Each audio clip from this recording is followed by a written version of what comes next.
ମହାଭାରତରେ ଭୀଷ୍ମ, ଦ୍ରୋଣ ଏବଂ କର୍ଣ୍ଣ ସମସ୍ତେ ଗୋଟିଏ ଗୋଟିଏ ମହାଯୋଦ୍ଧା ଥିଲେ।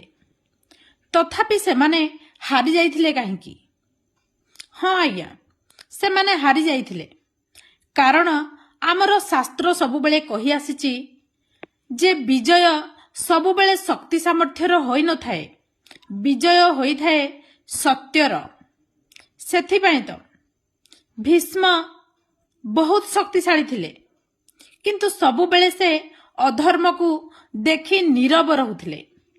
ଦ୍ରୋଣ ସବୁଠାରୁ ବେଶୀ ବିଦ୍ୱାନ ଥିଲେ, କିନ୍ତୁ ସବୁବେଳେ ପକ୍ଷପାତିତା କରୁଥିଲେ। ସେହିଭଳି କର୍ଣ୍ଣ ମଧ୍ୟ ସବୁଠାରୁ ବଡ଼ ଯୋଦ୍ଧା ଥିଲେ ବି ସବୁବେଳେ କୁସଙ୍ଗରେ ପଡ଼ି ରହୁଥିଲେ, ଅସତ୍ୟକୁ ସାଥ ଦେଉଥିଲେ।